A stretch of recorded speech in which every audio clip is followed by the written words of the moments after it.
Magandang araw po sa inyong lahat, lalo na sa mga suking tagapakinig ng channel na ito. Itago niyo na lang po ako sa pangalang Rosalie. 28 anyos na sa kasalukuyan. Nasa 5'4" ang height at may katamtama ang pangangatawan. Maputi ako at nahawig sa artistang si Iwamoto. Wala pa kaming anak ng asawa kong itago na lang rin natin sa pangalang Marvin. Isang OFW na nagtatrabaho sa bansang Taiwan. Hindi pa namin binalak ni Mister na magka-baby muna dahil priority namin ngayon ang makapagpatayo ng sarili naming bahay. Dahil nga nag-uumpisa pa lamang kami ng asawa kong makapagpundar para sa binubuo naming pamilya, ay sa simpleng apartment pa lang kami nangungupahan habang pinag-iipunan ang pangarap naming bahay. Maliban kasi sa rentang binabayaran namin, ay napapalaki rin ang gastos namin kamakailan dahil sa laki ng kuryenteng binabayaran. Hindi ko naman kasi mapigilan ang huwag gumamit ng aircon dahil sa sobrang init ng tinitirhan namin. Naka-work from home kasi ako, kung kaya naman madalas ay nasa loob lang talaga ako ng apartment at lumalabas lamang ako kung may kailangang bilhin. Kung kaya naman nang minsang magkaproblema ang aircon namin, ay para na ring gumuho ang mundo ko.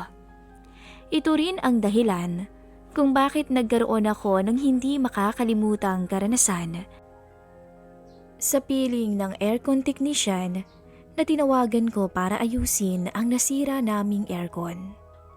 Si Mang Roel, 48 anyos, na kahit may katandaan na ay makikitaan pa rin ng kaliksihan. Moreno ang matanda at matangkad. Mahalata rin na may itsura ang matanda noong kabataan niya. Isang pangyayari ang dumating sa buhay ko na hindi ko lubos makalimutan magpasa hanggang ngayon. Grabe, sobrang init. Reklamo ko habang pinupunasan ang pawis ko sa noo. Kanina ko pa kasi hinihintay ang mag-aayos ng aircon namin. Ngunit inabot na ako ng 11:00 ng umaga sa kakahintay. Napilitan na tuloy akong magsuot ng manipis na sleeveless at maiksing garterized short para mabawasan man lang kahit kaunti ang alinsangan sa paligid. Natapos na lang akong kumain ng tanghalian pero hindi pa rin dumarating ang bisitang inaasahan ko. At kung kailan naupo na ako sa may sofa ay doon ako nakarinig ng magkakasunod na katok mula sa may pintuan. Pasensya na ho kayo ma'am, inabot po kasi ng traffic ang sinasakyan kong bus. Sa binangonan pa kasi ang huling sinerbisan ko ng aircon. Sabi ng matandang lalaki na kung hindi ako nagkakamali ay marahil na sa 40 anyos pataas na ang edad. Nakasuot siya ng uniformeng may tatak na agency niya na tinawagan ko kanina habang may bitbit naman itong toolbox sa kanang kamay.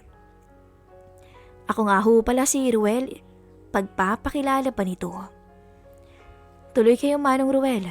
Nasa loob kasi ng kwarto ang ipapaayos kong aircon. Ewan ko ba kung guni-guni ko lamang ang napansin ko.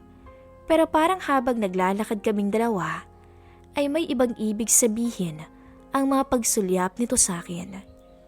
Binaliwala ko na lamang yun dahil wala akong ibang gustong pagtuunan ng pansin sa mga oras na to kung hindi maayos ang bagay na kanina pa nagpapahirap sa akin. Bago magtrabaho, ay inalok ko muna siyang magmeryenda dahil halatang pagod ito sa biyahe.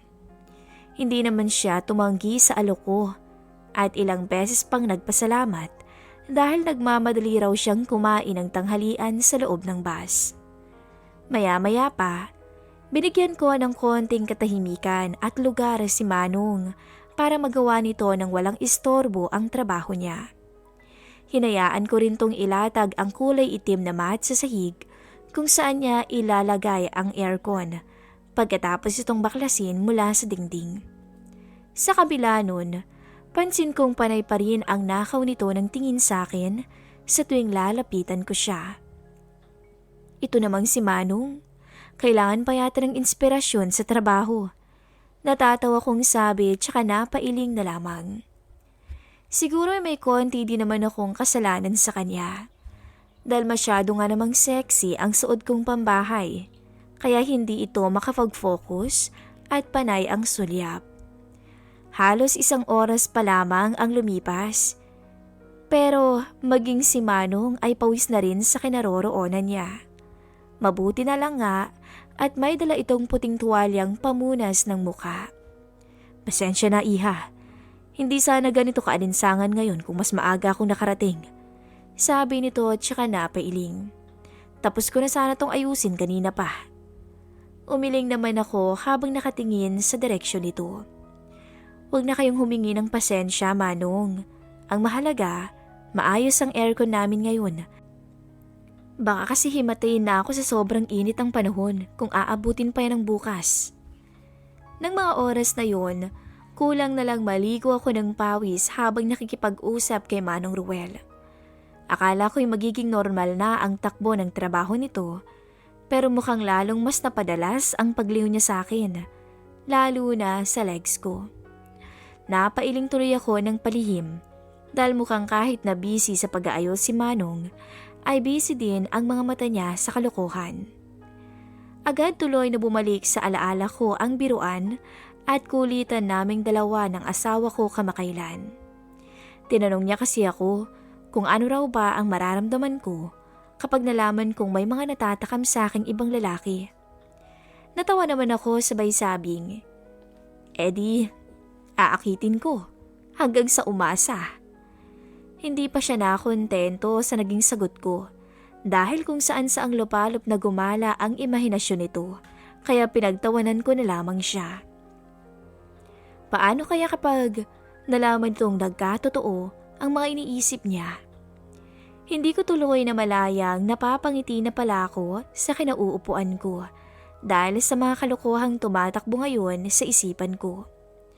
Hanggang sa hindi ko akalaing tototohanin ko ang lahat nang mapansin kong sumusobra at halatang halata na talaga ang motibo ng matanda. Lalo na nang umiti ito sa akin ng walang dahilan. Pero gumanti rin ako sa kanya nang makahulog ang ngiti. Hanggang sa puntong sinasadya kong humarap sa kanya at dumidikwaatro pa sa direksyon niya. Pansin kong hindi napapakali si Manong Ruel sa mga kapilihan ko. Ewan ko ba, para pa akong tuwang-tuwa na pinagtitripan ng matanda. Hindi nagtagal, napansin kong parang hindi na siya makapagtrabaho ng maayos. "May problema ba, Manong?" tanong ko.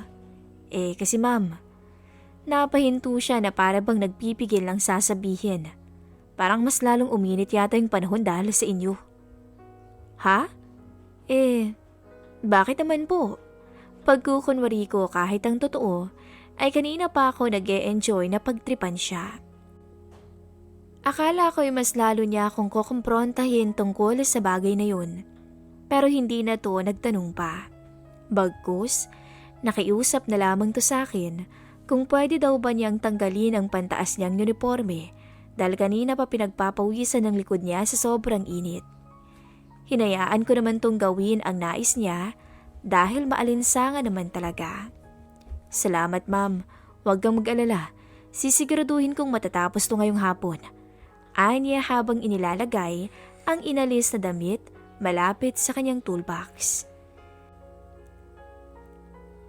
Hindi ako nakasagot dahil napako ang atensyon ko sa matipuno nitong katawan. Hindi ko talaga inaasahan yun. Nasunog na wiring pala ang problema, ma'am. Mabutit hindi na overheat. Kung hindi, mapapabili talaga kayo ng bagong aircon.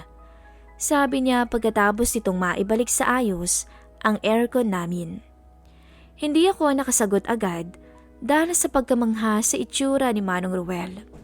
Kung wala lang talaga akong asawa, baka natipuhan ko na siya kaagad.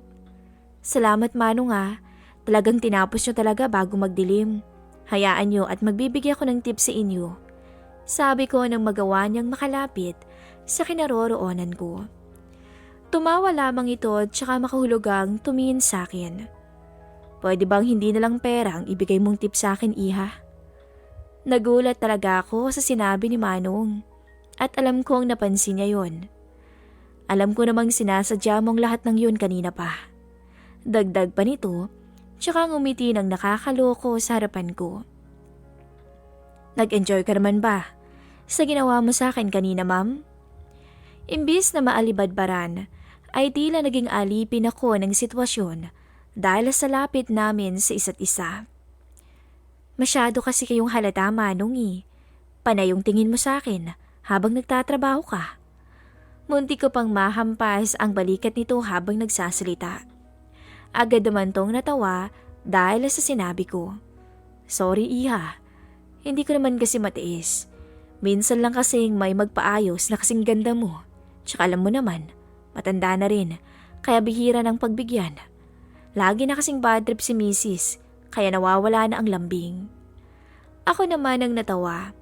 Kung naririnig lang siguro ng Mrs. ni Manong Ruel ang mga pinagsasabi niya ngayon, paniguradong sa labas ito ng kulambo matutulog. Ganun ba? Mabuti na lang at hindi kayo inatake sa puso kanina. Biro ko naman.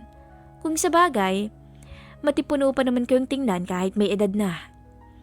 Muli siyang natawa hanggang sa hindi ko inasahang matatahimik kaming dalawa ng sabay matapos magtama ng mga mata namin. Kaya kung pwede sana, iha, yung tip mo iba na lang. Sabay haplos nito sa braso ko. Muntik na akong mapakagatlabi ng mga oras na yun. Hindi ko maintindihan pero parang nawala ako bigla sa katinuan. Hindi pwede, Manong eh. Magagalit ang asawa ko. Sabi ko para pigilan ang nabubuong tensyon na sa pagitan naming dalawa. Hindi naman niya siguro malalaman, di ba? Kung hindi natin sasabihin. May pangungumbinsi pa nitong pahabol. Tsaka, kahit kalahati na lang, ang ibayad mo sa akin sa pag-aayos ng aircon, iha. Hindi ako nakasagot agad dahil sa pagdadalawang isip. Sa huling pagkakataon, ay sinubukan kong labanan ang sarili ko hanggang sa tuluyan din akong natalo nang tuluyang yumakap ang matanda sa bewang ko. Hindi ako nakapagsalita at hindi rin ako nakatanggi dahil sa pangangailangan ko. At dahil mahigit 2 taon na rin nasa ibang bansa ang asawa ko, katawan ko na mismo ang tumugon sa bawat halik at haplos sa akin ng matanda. Wala tuloy akong magawa kundi hayaang tugunan ng isang matanda ang pangangailangan ko nang tuluyan niya akong dalhin at higa sa may kama. Halos umarko ang katawan ko habang nakapikit sa nakakabaliw na sandaling ibinigay sa akin ng matanda. Alam kong mali ang lahat ng yun, ngunit wala akong nagawa kundi sumabay sa agos ng kasalanan at yumakap na rin sa kanya. Walang natanggap na reaksyon ang matanda mula sa akin nang tuluyan siyang magsawa. Hanggang sa tuluyan kaming matapos at mag-ayos ng aming mga sarili. Sinadya ko na lang gawing rason ang aircon para makalayo na agad sa matanda. Kahit kasi anong subok ko, hindi pa rin kumakalma ang malakas na kabog ng puso ko mula sa namagitan sa aming dalawa. Tip lang kasi sana ang ibibigay ko sa kanya. Pero yun nga, nagawa kong isuko ang sarili ko nang wala sa oras. Wala naman akong balak sabihin sa asawa ko ang nangyari. Sabihin man kasing nagawa naming mapag-usapan ang karanasang tulad sa nangyari sa pagitan naming dalawa ni Manong Ruel, ay alam kong hanggang biruan lang sana yun at hindi dapat tutuhanin. Hanggang dito na lamang po ang ibinahagi kong istorya sa inyo. Muli, ako nga po pala si Rosalie.